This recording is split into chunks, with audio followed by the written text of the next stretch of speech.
Hey everyone, and welcome back to World Tour Weekly, your one-stop shop for all competitive Flesh and Blood news. I hope everyone had a nice, relaxing holiday break because we're going to be ramping things up over here very, very quickly.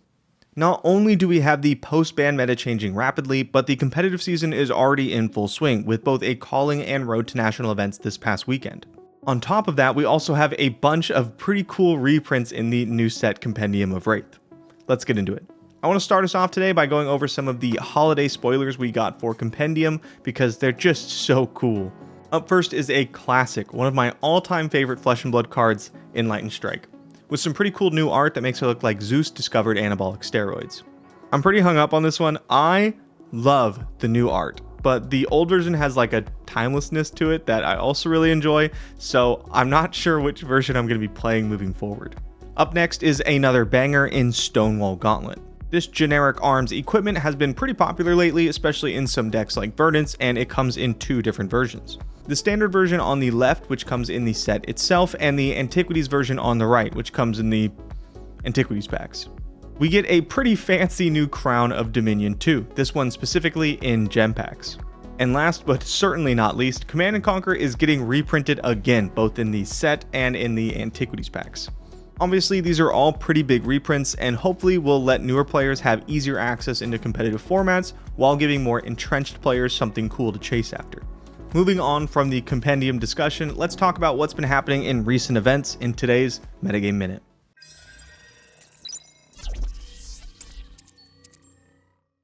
In case you forgot, in the most recent BNR update, we had quite a few cards banned, with Rootbound Carapace, Chart the High Seas, Brand with Cinderclaw, Wrath of Retribution, and Blue and Yellow Orb Weaver Spinneret all getting banned. Obviously, this was going to shake up the meta, but let's check in with recent events starting with Road to Nationals to see exactly how it was shaken up. Pulling up the Week 1 results, it seems like Gravy Bones is still a powerhouse hero with 17% of the total win share. This is pretty much exactly what I expected, especially directly after the bans, since players hadn't yet had time to adapt to the new status quo. Behind him are Arachne Marionette, Kasai, and Verdance, all tied with 8 wins apiece.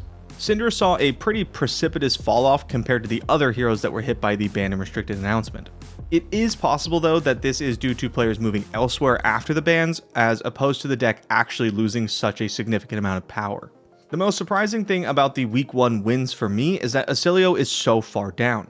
I really feel like the deck is incredibly powerful and in a pretty good position. This is doubly true if there were so many Gravy Bones out there, considering that is one of the Lightning Wizard's best matchups. Moving over to the Week 2 results, we get a pretty dramatic shift with both Verdance and Florian clear ahead of the rest of the pack. Gravy Bones also fell off a tremendous amount from the week prior, going from 17% of win share all the way down to only 7%. That still marks him as a top 5 deck for the week, but it's still a larger change than I would expect to see from such a small change in time periods. What's even more odd is that the decks he tends to do very well against, Verdance and Florian, are both at the top of the list. I do want to stop and take a small second to talk about Florian because prior to the last couple of weeks, he's been on a pretty poor run. It seems that a lot of Florian players are opting for a much more aggressive Channel Mount Heroic package in their deck list. This would allow them to go faster against decks that are generally considered poor matchups like Verdance and Gravy Bones. I do expect this to be the de facto way of playing this deck until we get the new set. Alright, back to the results. Acilio is also up from a week prior, but still not quite in the range I think he should be power level wise. I know I bring this up a lot, but I really feel like this deck is incredibly strong and will continue to grow in representation. The Lightning Wizard does suffer from a poor Arachne Marionette and KO Armed and Dangerous matchup, but it's still quite strong into Gravy Bones and the Rosetta Earth heroes. I expect to continue to see him do well in this meta. With all that said, let's move on to the metagame breakdown for calling Akihabara. I honestly don't know if I've ever seen a more diverse metagame, with the top 9 decks all within single-digit numbers of each other. The top 4 most played heroes are ironically the 4 heroes hit the hardest from the bans, but a bunch of other decks are right behind them. A shocking 8 Arachne Huntsmen were in the field as well, making him twice as popular as Arachne Slipped Through the Cracks. What a wild timeline we're living in. Flipping over to the day 2 conversion rates, you'll see that Florian and Kasai had an absolute field day with 37% and 35% respectively of players making the cut. The 1 copies of both Betsy and Valda also made it into day 2, which is pretty exciting. Verdance got absolutely slammed this calling, with only 3 copies making it into day 2, which seems at odds with the RTN data where she was the winningest hero of the week. It could be that she was very popular at the local level and so still had a lot of wins despite a poor performance, or more likely it could just be that she had a bad calling. Checking out the top 8 of the event, we have 1 Dash.io, 1 Acilio, 3 Arachne Marionette, 2 Syndra, and 1 Florian.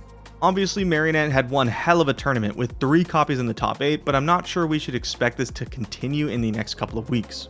Yes, the Marionette deck is very strong, but the deck has 2 pretty rough matchups in Florian and Gravy Bones, 2 decks that I expect to do very well as the Road to Nationals season continues. It's not like the deck is going to fall off a cliff or anything, I'm just not sure we're going to be moving towards the most favorable meta for the Chaos Assassin.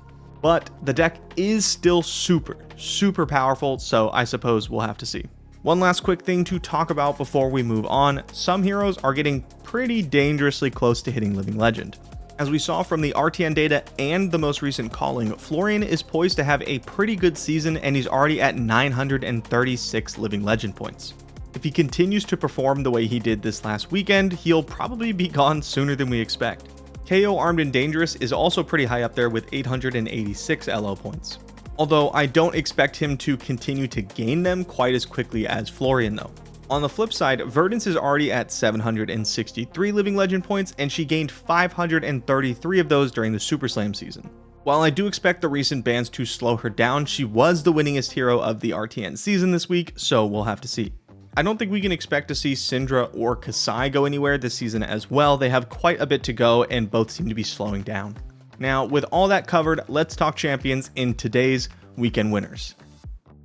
Except it's more like this last month's winners, because we were on break. But that doesn't sound as good. It doesn't quite roll off the tongue. So, yeah.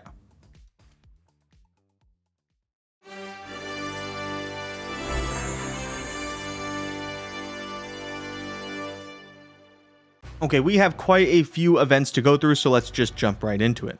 First up, Andrew Cook won Battle Hardened Atlanta playing Acilio Constella Intelligence. Over at Battle Hardened Gdansk, Filip Mikołajczyk piloted Syndra Turkai of Retribution to a first place finish. In Hong Kong, OO played Verdance Thorn of the Rose and won his second calling. Still in Hong Kong, Evan King Chu took Chain Bound by Shadow and won the Silver Age Battle Hardened event. And in Akihabara, Ryosuke Urase piloted Florian Rotwood Harbinger to a first place finish in the calling, while Shoki Imacho won the Silver Age Battle Hardened on Oldhim. Fun fact, Shoki was also the winner of the millionth Flesh and Blood match played in 2025. Also playing Oldhim. Okay, moving on from the tournaments, I want to talk a little bit more about the things that are going to be coming up in the future. Obviously, we still have a couple more weeks of Road to Nationals events, so if you'd like to compete for your shot at becoming national champion, make sure to head out to your local game store and give it a go.